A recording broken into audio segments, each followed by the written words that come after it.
할렐루야, 평안한 한 주 보내셨죠? 8월 24일 수요일 저녁 예배에 모신 분들을 예수 그리스도의 이름으로 환영합니다. 우리 다 같이 사도신경으로 신앙 고백합니다. 나는 전능하신 아버지 하나님 천지의 창조주를 믿습니다. 나는 그의 유일하신 아들 우리 주 예수 그리스도를 믿습니다. 그는 성령으로 잉태되어 동정녀 마리아에게서 나시고 본디오 빌라도에게 고난을 받아 십자가에 못 박혀 죽으시고 장사된 지 사흘 만에 죽은 자 가운데서 다시 살아나셨으며 하늘에 오르시어 전능하신 아버지 하나님 우편에 앉아 계시다가 거기로부터 살아있는 자와 죽은 자를 심판하러 오십니다. 나는 성령을 믿으며 거룩한 공교회와 성도의 교제와 죄를 용서받는 것과 몸의 부활과 영생을 믿습니다. 아멘. 우리 함께 찬송합니다. 446장 찬송가입니다. 예전 찬송가는 500장이고요. 주 음성 외에는 446장 함께 찬양합니다. 주 음성 외에는 참 기쁨 없도다. 날 사랑하신 주 늘 계시옵소서. 기쁘고 기쁘도다. 항상 기쁘도다. 나 주께 왔사오니 복 주옵소서. 나 주께 왔으니 복 주시옵소서. 주 함께 계시면 큰 시험 이기네. 기쁘고 기쁘도다. 항상 기쁘도다. 나 주께 왔사오니 복 주옵소서. 주 떠나가시면 내 생명 헛되네. 기쁘나 슬플 때 늘 계시옵소서. 기쁘고 기쁘도다. 항상 기쁘도다. 나 주께 왔사오니 복 주옵소서. 그 귀한 언약을 이루어 주시고 주 명령 따를 때 늘 계시옵소서. 기쁘고 기쁘도다 항상 기쁘도다 나 주께 왔사오니 복 주옵소서. 아멘. 네, 하나님께서 오늘 우리에게 주신 말씀 미가서 6장 1절에서 8절입니다. 미가서 6장 1절에서 8절. 제가 가진 성경으로 구약 1295페이지입니다. 1295페이지 미가서 6장 1절에서 8절을 받들어 봉독합니다. 너희는 여호와의 말씀을 들을지어다. 너는 일어나서 산을 향하여 변론하여 작은 산들이 내 목소리를 듣게 하라 하셨나니 너희 산들과 땅의 견고한 지대들아 너희는 여호와의 변론을 들으라. 여호와께서 자기 백성과 변론하시며 이스라엘과 변론하실 것이라. 이르시기를 내 백성아 내가 무엇을 내게 행하였으며 무슨 일로 너를 괴롭게 하였느냐. 너는 내게 증언하라. 내가 너를 애굽 땅에서 인도해내어 종 노릇하는 집에서 속량하였고 모세와 아론과 미리암을 내 앞에 보냈느니라. 내 백성아 너는 모압 왕 발락이 꾀한 것과 부올의 아들 발람이 그에게 대답한 것을 기억하며 시딤에서부터 길갈까지의 일을 기억하라.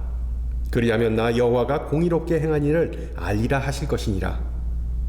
내가 무엇을 가지고 여호와 앞에 나아가며 높으신 하나님께 경배할까? 내가 번제물로 1년 된 송아지를 가지고 그 앞에 나아갈까? 여호와께서 천천의 순양이나 만만의 강물 같은 기름을 기뻐하실까? 내 허물을 위하여 내 마다들을 내 영혼의 죄로 말미암아 내 몸에 열매를 드릴까? 사람아 주께서 선한 것이 무엇임을 내게 보이셨나니 여호와께서 내게 구하시는 것은 오직 정의를 행하며 인자를 사랑하며 겸손하게 내 하나님과 함께 행하는 것이 아니냐. 아멘. 18세기 영국의 철학자 토마스 칼라르일은 세계의 역사는 위인들의 전기에 지나지 않는다라는 명언을 남겼습니다. 그 후에 많은 학자가 칼라일의 이런 주장을 비판하였지만 아직도 학교에서 학생들은 그 위인들의 업적 그리고 그들의 업적이 이뤄진 그 날짜를 위주로 역사를 배우고 있죠. 조선시대를 보면 특별한 업적을 남긴 임금은 대왕이라는 칭호가 붙고 그렇지 않은 경우는 그냥 왕이라고 부릅니다. 예를 들어 조선 군왕들 중에 오직 세종과 정조만 세종대왕과 정조대왕이라고 부르고 그리고 이 둘만이 거의 성군으로 꼽히죠. 그렇지만 위대한 지도자가 반드시 선한 지도자였던 것만은 아닙니다. 오히려 그 반대인 경우가 수두룩하죠. 인류의 역사를 살펴보면 주전 4세기 지중해와 중동 지역, 그러니까 지금은 예전에 페르시아 그 왕국 제국을 다스렸던 알렉산더 대왕은 마케도니아 출신의 정복자이자 전략가였습니다. 백전백승의 용맹한 지휘관이기도 했지만 그 불패의 신화는 결국 미천한 모기 한 마리에 의해 무너졌습니다. 그는 32살의 비교적 젊은 나이에 말라리아에 걸려 사망합니다. 18세기에 러시아 제국을 통치했던 캐서린 대제 또한 위대한 군왕으로 손꼽힙니다. 이 러시아의 영토를 넓히고 근대화의 주역으로 칭송받는 인물이었지만 그녀의 사생활은 난잡했습니다.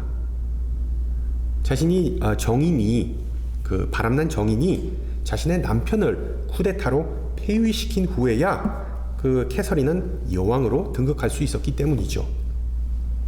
이런 삼각관계 속에서 남자들을 자기 마음대로 조종하는 능력 또한 위대하다 또는 대단하다고 볼 수 있겠죠. 그리고 인류 역사상 가장 드넓은 제국을 세웠던 몽골 출신의 위대한 정복자인 칭기스칸, 그 위대한 칸을 빼놓을 수 없죠. 그러나 알다시피 그의 업적은 그의 군대의 그 잔혹한 학살과 수많은 파괴로 인하여 세워진 악명에 불과했을 뿐입니다. 역사를 종합해 보면 위대한 지도자들의 삶은 허상과 같다는 것을 알 수 있습니다. 그들은 마치 자신이 신적인 존재이기에 자신은 무적이고 불멸이고 전능하고 칭송의 대상이라는 그런 망상에 빠져서 삶을 마감한 경우가 허다했습니다. 그런데 인류 역사의 대표적 위인들만 이런 착각 속에 살았던 것은 아닙니다. 일반인, 별 볼 일 없는 평범한 사람도 얼마든지 이런 착각에 빠져 사는 경우가 허다합니다. 어느 대학의 사회심리학자가 예전에 했던 강연 중에 기억에 남는 내용인데, 한국 사회에서 갑질을 하는 사람들이 대표적으로 하는 말은 바로 너 내가 누군지 알아 입니다. 너 내가 누군지 알아. 이렇게 갑질을 하는 사람을 더 열받게 하려면, 소위 말하는 그 뚜껑을 열리게 하려면 너 내가 누군지 알아에 이렇게 대답하면 된답니다. 몰라. 대한민국 인구가 5천만이 넘는데 그 사람이 BTS나 대통령과 같은 유명 인사가 아니라면 누군지 모르는 게 당연하지요. 그런데 이 내가 누군지 알아에 함축된 메시지는 바로 나는 이렇게 대단한 사람이다. 능력 있는 사람이야. 너와는 전적으로 다른 레벨에 있는 사람이야. 라는 그런 뜻이죠. 상대방이 나의 이 대단한 신분, 위치, 재력, 인맥을 알아주지 않으면 자존심이 상해버리고 비정상적인, 비이상적인 행동, 즉 갑질을 일삼는다는 것이 그 교수의 주장이었습니다. 우리가 무슨 심리학 전문가가 아니더라도 인간이 자신의 성과, 직업, 소득, 교육 수준, 사회적 위치, 심지어 결혼과 같은 기준으로 그 가치와 신분 상승을 결정해버리는 경우가 흔하다는 것을 우리는 잘 알 수 있습니다. 그리고 이것은 남녀노소, 그리고 어른과 남녀노소를 막론하고 진리인 듯합니다. 그리고 가끔 우리 막내가 이 레고 블럭으로 비행기나 자동차와 같은 것들을 열심히 만들어서 저한테 보여주고 자랑합니다. 그러면 그러한 인생의 걸작을 만든 아이에게 과하게 칭찬해주면서 아이의 그 성취감과 자존감을 발전시켜주는 것이 머리가 있는 부모가 해야 할 일이겠죠. 남에게 인정받고 칭찬받고 나를 멋지게 보이고자 하는 마음은 신앙생활에서도 드러나는 현상이기도 합니다. 우리는 신약에 나온 바리새인들을 보면서 나는 저렇게 살지 말아야지 라고 생각하지만 실제로 건강한 신앙의 기준을 보통 어디에 둡니까? 주일 예배 출석, 11조 생활, 봉사, 사역, 성경 지식, 선교 여행 등등. 물론 이 모든 요소는 신앙생활의 중요한 지표이자 기준입니다. 그러나 자칫 잘못하면 팥소 없는 찐빵. 이 모든 것들은 결국 공허한 종교의식으로 전락할 수도 있다는 사실 또한 우리는 간과해서는 안 되겠죠. 중요한 점은 사도 바울이 말했듯이 우리가 무엇을 하든 하나님의 영광을 위해서인가 아니면 나 자신의 영광을 위해서인가를 검토해 봐야 한다는 것입니다. 아무리 세상 사람들의 눈에 내가 대단하고 본보기가 된다고 할지라도 하나님의 눈살을 찌푸리게 한다면 우리가 하는 모든 일은 말짱 도루묵 아니겠습니까? 여러분은 지금 어떤 종류의 영향력을 세상 사람들에게 끼치십니까? 선한 영향력? 해로운 영향력?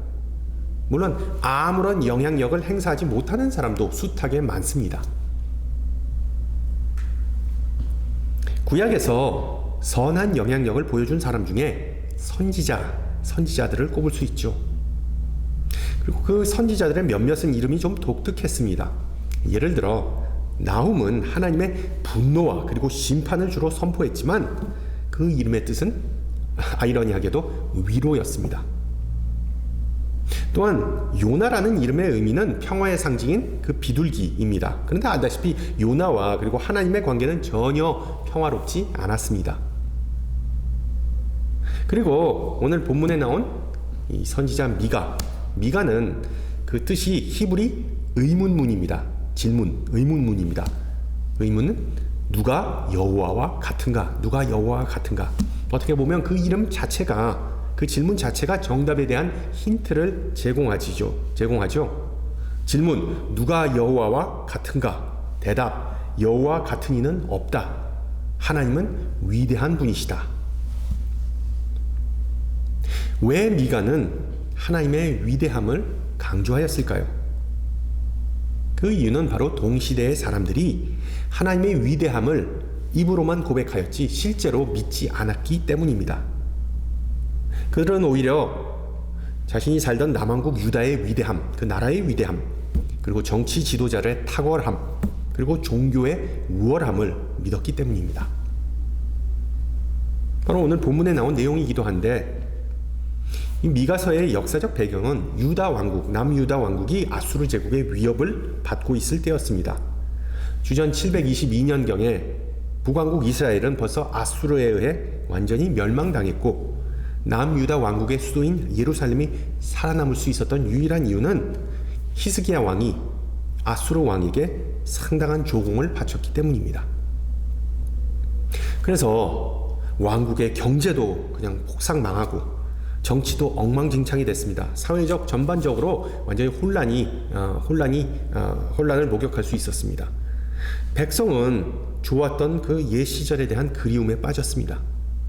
한데 중동 지방을 호령했던 그 위대한 왕조를 기억하면서 어떻게 하면 옛 영광을 되찾을 수 있겠냐는 고민에 빠졌던 것이죠. 그리고 이것은 또한 미가서를 관통하는 주제이기도 합니다. 바로 창세기 12장처럼 하나님께서 아브라함에게 그 후손들이 큰 나라가 되어서 만국의 복의 근원이 되게 하신다는 그 내용이 또한 미가서에서도 나오죠.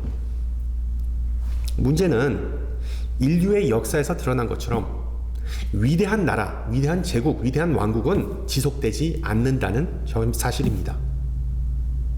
다윗과 솔로몬 시대의 이스라엘은 정말 그 정점에 도달하였고, 그 후로는 계속해서 내리막길이 이어져서 미가 선지자 시대에 이르러서는 결국 왕국이 분열되고 그리고 외부로부터 정복당하는 지경에 이르렀습니다. 그 몰락이 일반인들에게 얼마나 현실적으로, 사실적으로 다가왔는지 미가는 생생한 삶의 현장을 묘사하고 있습니다. 가난한 자를 억압하고, 즉 가난한 사람을, 빚진 자를 노예로 삼고, 법정에서 부패가 만연하고, 시장에서는 서로 사기치고, 거짓 선지자들이 무더기로 나타나고, 선지자들은 탐욕에 빠져 있고, 치안은 악화되고, 그리고 결정적으로 하나님의 법과 정의가 무시되는 상황까지 도달했습니다. 오늘 본문 1절에서 5절은 이스라엘의 역사를 한눈에 보여줍니다.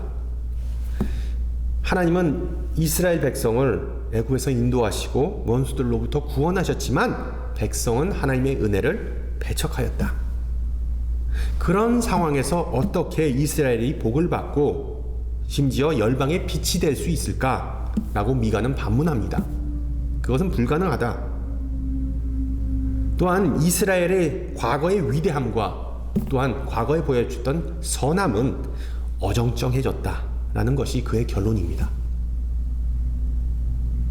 따라서 하나님은 미가를 통해서 유다 왕국을 심판하실 것이지만 모든 예언자들과 마찬가지로 심판의 메시지는 희망의 메시지와 짝을 이루어 등장합니다. 하나님은 이스라엘 백성의 회복을 또한 예고하시는데 미가는 그 회복이 어떻게 그리고 왜 이루어지는지를 설명해 줍니다. 유다가 구원받는 이유는 우선 그들의 예배 행위 때문이 아니라고 미가는 못 박습니다. 6절을 보세요. 읽겠습니다. 내가 무엇을 가지고 여호와 앞에 나아가며 높으신 하나님께 경배할까라는 그 질문을 던진 후에 미가는 또 다른 수사학적 질문을 던집니다. 내가 번제물로 1년 된 송아지를 가지고 그 앞에 나아갈까? 여호와께서 천천의 순양이나 만만의 강물 같은 기름, 아마도 올리브유죠. 그것을 기뻐하실까? 내 허물을 위하여 내 마다들을 내 영혼의 죄로 말미암아 내 몸에 열매를 드릴까? 여러분, 이 목록을 자세히 보시면은 정말 대단한 희생제사, 엄청난 예물이 아닐 수가 없습니다. 한 개개인이 도저히 감당할 수 없는, 아마도 온 백성이 달려들어서 헌신해야 모을 수 있는 그런 재물, 그런 분량을 나타내고 있습니다. 그러나 이런 상상을 초월한 제사, 즉 예배를 하나님이 원하실까요? 여러분, 하나님은 제사 또는 예배 그 자체를 부정하시지 않습니다. 그러나 아무리 대단하고 화려한 제사라도 요한복음 4장에서 예수님께서 언급한 그 신령과 진정으로 드리는 제사가 된다는 보장은 결코 없습니다. 마찬가지로 하나님께서 원하는 제사, 예배가 무엇인지를 우리는 스스로에게, 자신에게 질문해 봐야 합니다. 열심을 다하여, 정성을 다하여 예배하고 봉사하고 교제하는 게 한 개인에게 기쁨과 만족감을 줄 수 있겠지만, 평일날에 그 이웃에게 하나님에게 보였던, 주일날 하나님에게 보였던 그 열정과 사랑을 베풀지 못하면, 전하지 못하면 그것은 삶과 동떨어진 예배가 되고 맙니다. 분리된 예배. 그래서 예배는 단순한 행사도 아니고, 주일날 드려지는 행사도 아니고 종교 예식이 아닙니다. 예배는 바울이 로마서 12장에서 말하듯 그리스도를 중심으로 하는 삶의 방식이기 때문입니다. 라이프스타일, 삶의 방식입니다. 마찬가지로 우리는 신앙 공동체로서 하나님께서 진정으로 우리에게 원하시는 것이 무엇인지에 대해 꾸준히 질문해야 합니다. 내가 무엇을 가지고 여호와 앞에 나아갈까에 대한 대답으로 어떤 교회는 우리 교회 건물, 아니면 사람이 가득한 예배당, 아니면 넉넉한 교회 재정과 같은 것들을 내세울 수 있겠지만, 교회가 그런 종류의 열매를 맺는 것에 대해 하나님은 어떻게 생각하실까요? 더 크고 더 멋지고 한 발 더 앞서 나가고 더 능력 있어 보이는 모습이 축복받은 그리스도인, 축복받은 교회의 참된 모습일까요? 그것이 축복받은 나라, 왕국의 특징일까요? 과연 하나님은 성공이나 위대함을 추구하시는 걸까요? 미가는 그렇지 않다고 단호하게 말합니다. 여러분 8절을 보세요. 사람아, 주께서 선한 것이 무엇임을 내게 보이셨나니. 여기서 등장하는 수식어 선한, 그러니까 굿은 창세기 1장에서 등장하는 하나님께서 보시기에 좋았더라와 같은 단어입니다. 그러니까 히브리어로 토브, 영어로 good, 우리말로 좋은 또는 선함으로 번역할 수 있습니다. 그리고 하나님께서 원하시는 바, 하나님의 뜻은 무엇입니까? 하나님은 우리에게 위대함이 아닌 선함을 원하십니다. 선함, goodness. greatness가 아니라 goodness.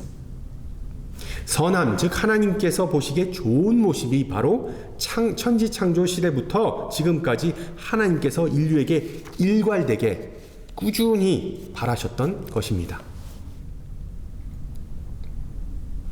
구체적으로 선한 영향력을 행사하는 것은 과연 어떤 의미일까요? 그리고 그것을 우리가 어떻게 판단할 수 있을까요? 하나님께서 우리에게 바라시는 선함은 우선 정의로부터, justice, 정의로부터 시작한다고 미가는 8절에서 말합니다. 여기서 말하는 정의란 어떤 법적 용어가 아니라 신학적 용어입니다. 히브리어 미슈파트의 의미는 인간의 삶과 창조 세계에 관한 전반적인 질서를 의미합니다. 즉 우리가 정의를 행한다는 것은 우리의 삶 전체를 하나님의 뜻, 즉 하나님께서 세우신 그 창조의 질서와 일치시킨다는 그런 의미입니다. 거기에는 당연히 어떤 질서를 위한 필수적인 법을 지키는 것 또한 포함이 되겠죠. 그리고 선함의 전제는 우리 인간 스스로가 선할 수 없다는 것을 인정하는 것입니다. 우리 인간 스스로는 선할 수 없다. 왜? 하나님께서 선의 기준이기 때문에 우리가 아무리 좋은 말과 선한 행동을 일삼는다 하여도 하나님께서 정하신 선의 그 기준과 일치하지 않으면 그것은 결코 참된 선이 아닌 것입니다. 앞서 말씀드린 대로 선함은 하나님의 속성이지만 위대함은 인간의 목적입니다.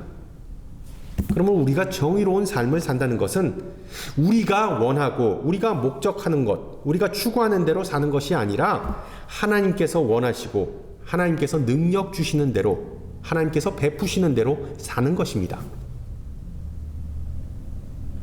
더 나아가 미가는 8절에서 정의와 더불어 인자를 사랑하는 것이 kindness, 인자를 사랑하는 것이 선한 열매를 맺게 해준다고 설명합니다.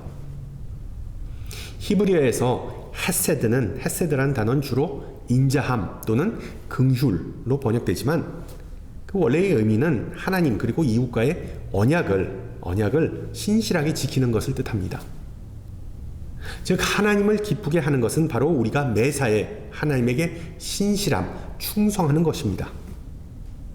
그리고 그 신실함은 하나님과 그리고 하나님과의 백성에게 변치 않는 사랑을 표현하는 것으로 드러나죠. 우리 하나님은 신실한 하나님이시지만 왜 인간은 신실하지 못할까요? 왜 인간은 뒤통수의 대명사일까요? 바로 죄 때문입니다. 죄. 에덴 동산 보세요. 죄로 인하여 인간은 하나님과의 언약, 그 관계를 깨버리고 그 후로 이스라엘 백성 또한 그 아담과 하와의 선례를 따라서 줄곧 위대함만을 추구하면서 좀 자신의 이름을 명성을 위해서 애쓰면서 하나님과의 언약을 수도 없이 깨버립니다.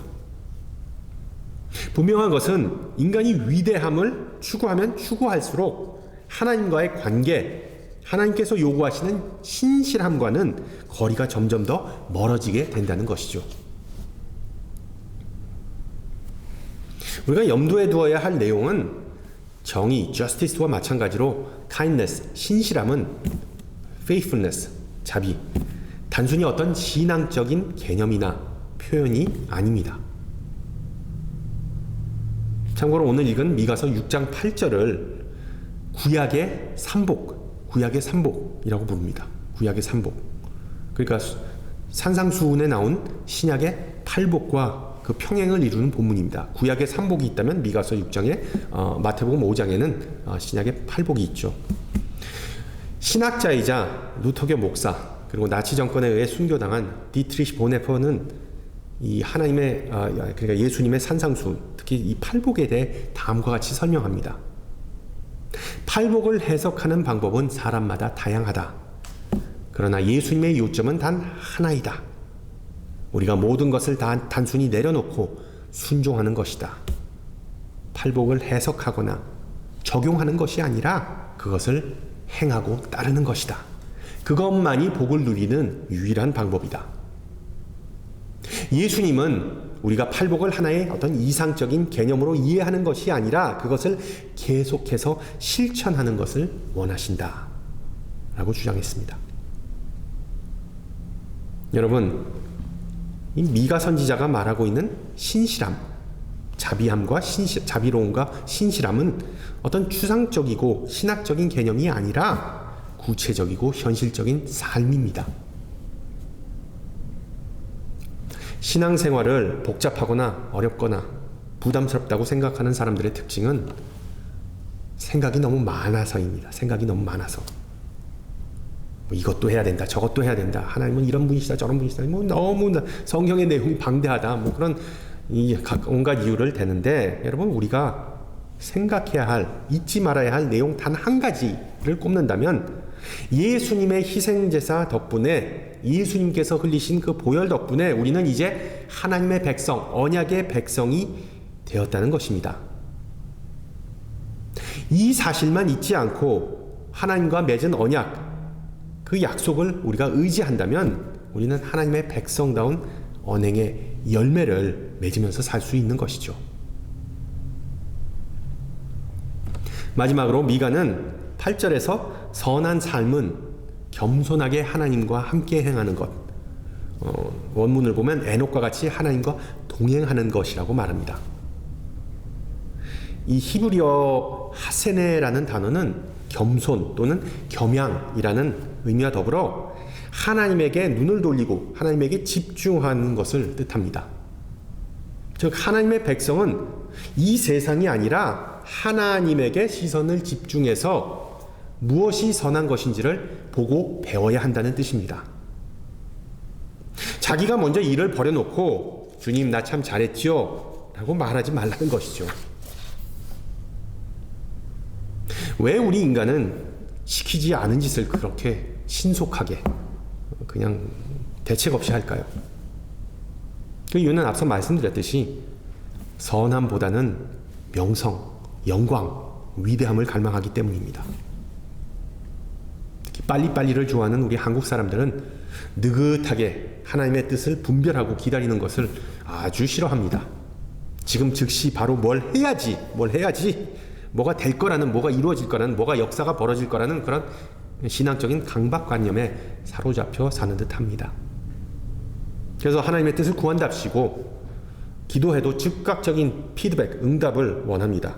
그래서 10일, 20일, 40일 특별 새벽 기도회, 금식 기도회, 산기도, 그것이 바로 대표적인 예이죠. 또한 다른 사람과 함께 모여서 하나님의 뜻을 구별하고 분별하고 구하는 것 또한 싫어합니다. 왜? 속도가 안 나고 번거로워서.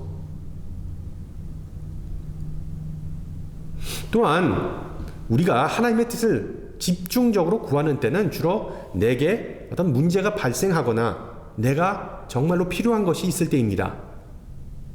즉 내 기분이 좋기 위해, 아니면 내가 좀 있어 보이기 위해, 내가 좀 위대해 보이기 위해 하나님에게 도움을 구합니다.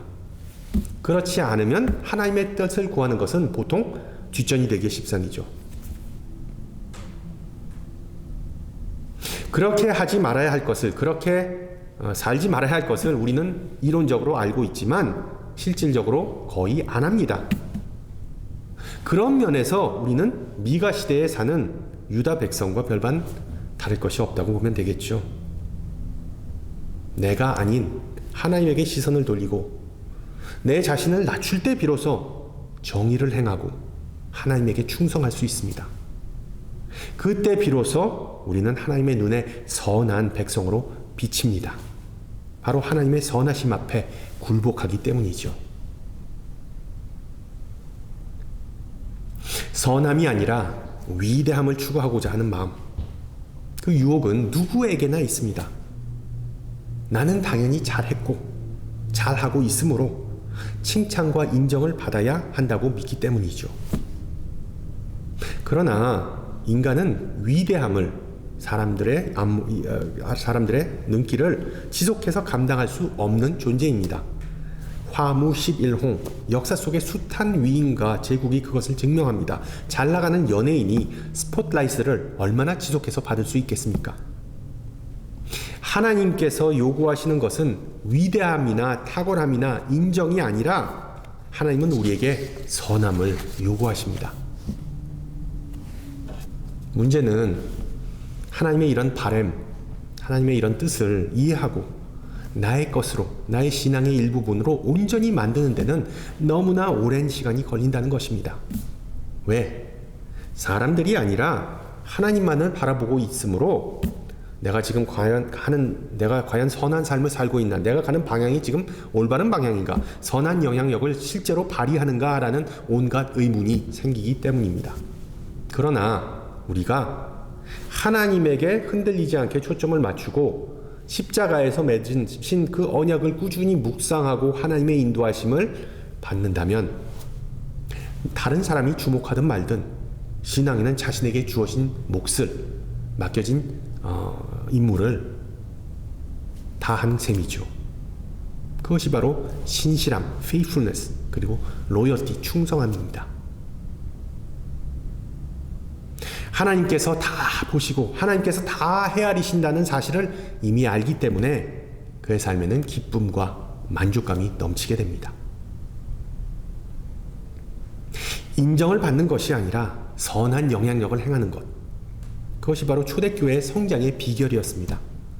교회 성장학을 가르치는 앨런 크라이더 교수는 초대교회가 로마 제국의 모진 핍박으로 인해 지하의 카타콤에 숨어서 신앙생활을 했지만 어떻게 그런 어려운 환경 속에서도 폭발적인 성장을 이루어온 이들을 분석해 봤습니다.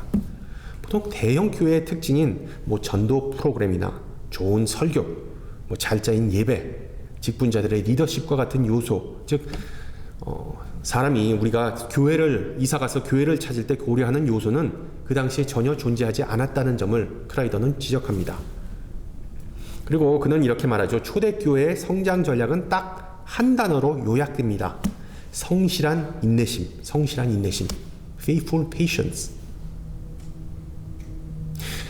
그 예로 교회의 일원이 되기까지는 3년이 걸릴 수도 있습니다. 매번 3년이 걸렸다는 게 아니라 1년이 걸릴 수도 있고 3년이 걸리는데 거의 3년까지 걸릴 수도 있었고, 그 기간 동안 그 사람의 사람됨을 체크하고 그리스도의 모습을 드러내는 삶을 살도록 계속해서 훈련시켰답니다. 체크했답니다. 팔로우업 했답니다.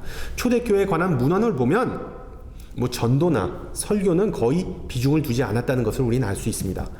성경 공부라고 해야 주기도문과 그리고 사도신경을 외우게 하는 것이 그게 전부였습니다. 대신 신실함을 키우게 하고 그리고 예수님과 같은 사람을 만드는데 초대교회는 주력했습니다.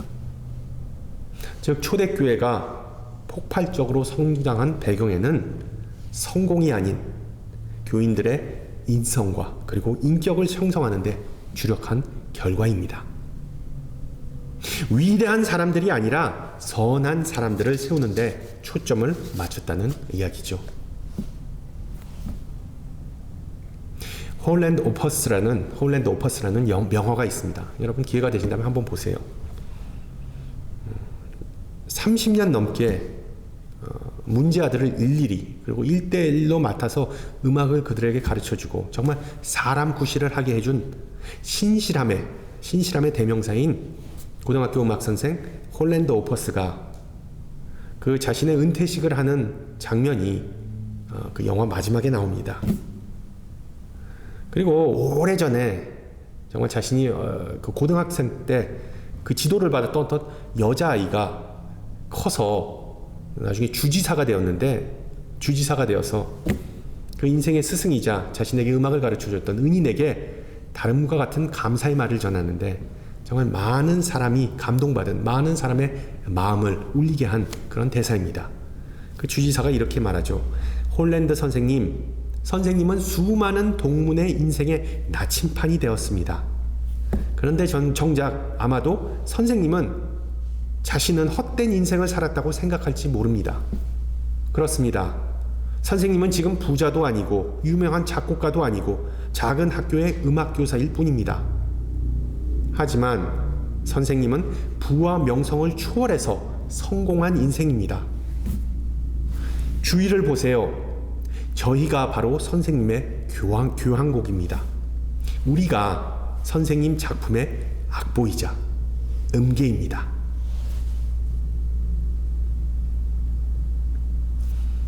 마찬가지로 신실함과 선함이야말로 하나님뿐만 아니라 세상 사람들의 마음을 움직이고 감동을 주는 우리 그리스도인들의 음악이자 교향곡이자 악보이자 음계입니다. 우리는 정의를 구현하는 하나님의 백성입니다. 우리는 하늘 아버지의 뜻을 구하는 하나님의 자녀입니다. 매사에 예수 그리스도의 형상을 사람들에게 보여주겠습니다. 늘 하나님께 충성하며 하나님과의 관계 속에서 살아갈 것입니다. 그리고 하나님께서 우리 주변과 이 세상 속에서 행하시는 모든 일을 주목하면서 겸손하게 살겠습니다. 하나님께서 원하시는 이 신앙의 고백이 우리의 입술과 그리고 삶 속에서 아름답게 드러나기를 예수 그리스도 이름으로 축원합니다. 함께 기도합니다. 선하신 주님, 이 시간 우리에게 지혜와 회개와 용기의 말씀 주심을 감사합니다. 주님과 함께 겸손히 걷는 삶은 전혀 쉽지 않음을 고백합니다. 우리의 이기심, 교만과 인정받고자 하는 마음 때문에 주님께 감사하지 못하는 때가 많고 다른 이들에게 도움을 받았더라도 오직 나 자신만이 그 유익을, 그 열매를 누리고자 하는 성향을 주님께서 다 아십니다. 남에게 용서받기를 원하지만 정작 하나님의 사랑과 은혜를 다른 이들에게 전하지 않고 또한 자기 연민에 빠져서 남의 불행과 고통 시작이 일수임을 고백하오니 주님, 우리의 연약함을 용서하여 주시옵소서.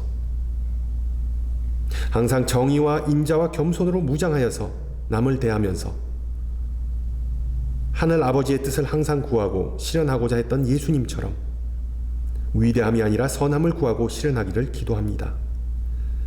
우리 자신과 세간의 시선에 집중하지 않고 오직 성령님의 도우심을 구하면서 모든 언행에 있어 주님께 영광 돌리고 하나님 나라를 이 땅에 세우는데 집중할 수 있게 하옵소서. 함께 주님 가르쳐 주신 기도합니다. 하늘에 계신 우리 아버지, 아버지의 이름을 거룩하게 하시며 아버지의 나라가 오게 하시며 아버지의 뜻이 하늘에서와 같이 땅에서도 이루어지게 하소서. 오늘 우리에게 일용할 양식을 주시고 우리가 우리에게 잘못한 사람을 용서하여 준 것 같이 우리 죄를 용서하여 주시고 우리를 시험에 빠지지 않게 하시고 악에서 구하소서. 나라와 권능과 영광이 영원히 아버지의 것입니다. 아멘. 네, 예배를 마쳤습니다. 저는 다음 주 이 시간에 뵙도록 하겠습니다. 한 주간 승리하시고요. 평안하세요. 샬롬.